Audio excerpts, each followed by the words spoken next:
Hi there everybody, welcome back to MegsVlog YouTube channel. I guess it has been 2 weeks already that I was not able to upload new ESL topics for your everyday English. I have really decided to take a little break and I took advantage with this short hiatus for me to be able to prepare one fascinating topic for all of you. That's how special you are to me. And in that duration of time, I have come up with a decision that I'm going to share with you one of the favorite topic that I always discuss with my students way back and even up to this time. It's my favorite because I really find it really interesting. And if you are going to watch this video from beginning to end, surely you'll agree with me. So I'm not going to prolong the agony of your waiting. If you're ready, let's get started.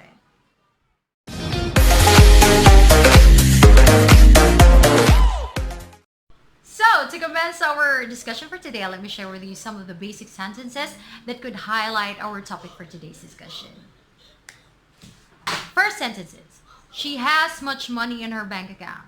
She has many friends. David has a lot of money in his bank account. David has lots of friends. We have a little food in the fridge. We have little food in the fridge. She has a few friends. She has few friends. Much, many, a lot of, lots of, a little, little, a few, few. These are what we call quantifiers or English quantifiers. And this will be our topic for today's discussion. I have divided this topic into three parts. The first one is the definition, or how we are going to define what our quantifiers are. Next is the usage, how to use them properly. And the third one is what makes it different, what makes one quantifier different from the other, right? So let's start with the definition. What are quantifiers? Quantifiers are a group of words that suggest amount of noun or quantity of nouns, usually a quantity of uncountable nouns and countable nouns. What is the grammatical structure for this? Quantifier plus noun, or it could be an uncountable noun or countable nouns. Let's divide these quantifiers into two groups. The first one is the large amount quantifiers and the second one is the small amount quantifiers. Let's take a look at the first group, or the large amount quantifiers. We have much, many, a lot of, and lots of. Right. Let's take a look at the first one, much. Much is a quantifier that suggests a lot, all right? A lot, and this quantifier is being followed by uncountable nouns or non-count noun. For example, she has much money in her bank account. Money in general, you cannot count them. Another example, I don't have much time for this. Time is a noun that you cannot count, which means much is only used for uncountable nouns. Get it? Very easy, right? Now let's go to the next quantifier, which is many. Many is a quantifier that suggests a lot also, but it is used for countable nouns or plural nouns, which means a noun that can be counted. All right?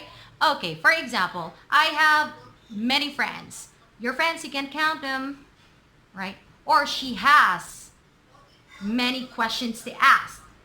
You understand? Very easy, right? And before we're going to proceed to the next quantifier, keep this in mind that much and many, you can use them in question forms and in negative sentence form. For example, do you have much money to buy this car? For the negative sentence form is, I don't have much money to buy this car. Next one, for many. Do you have many friends? We don't have many friends. Get it? Very, very easy. Now let's go to the next quantifier. A lot of and lots of. A lot of and lots of, both of them are the same in definition. And both of them, you can use them in both uncountable nouns and countable nouns. So you can say she has a lot of friends, she has a lot of money in her bank account.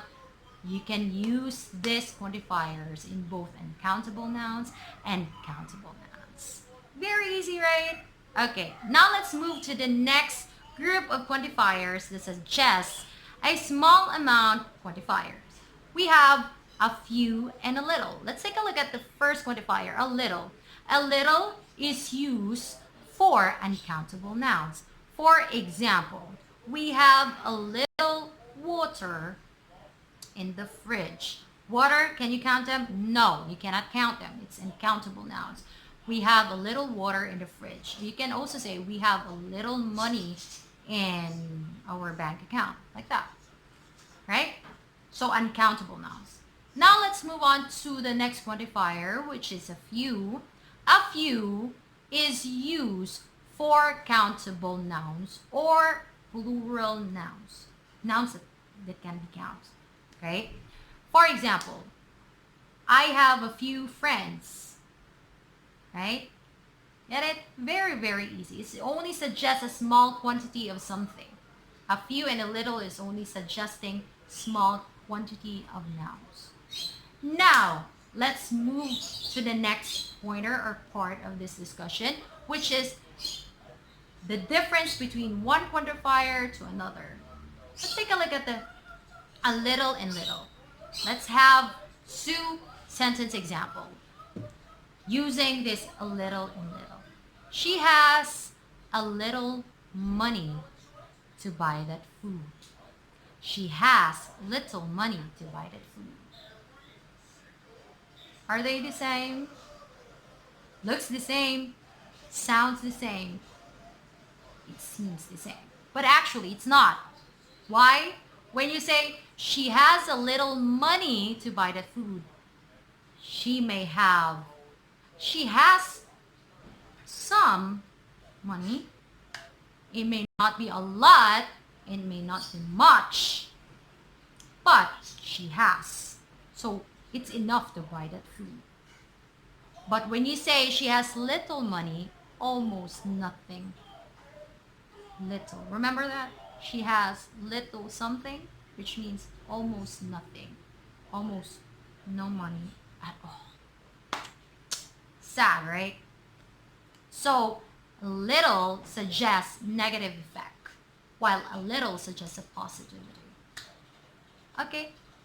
Get it? Now let's move on to the next one. A few and few. What makes it difference between the two? Okay, she has a few friends.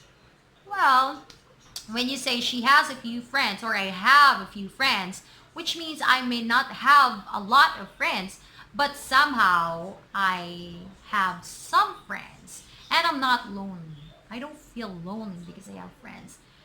It may not be a lot or many, but I still have friends. Get it? But when you say I have few friends, almost none, which means almost close to nothing, or you don't have friends at all. Okay?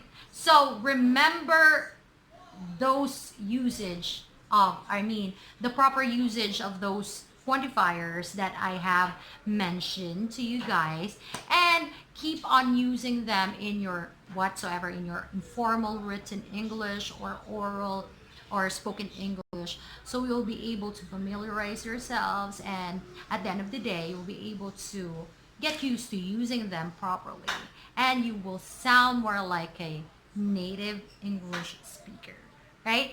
So guys, if you want to learn more of the quantifiers, I have prepared another videos, the part 2 of this discussion, and I'm going to upload that soon. So if you haven't subscribed to my channel yet, don't forget or don't hesitate to click that red button over there, as you can see there, so you'll always be updated with my next video. And I'll see you guys on the next video.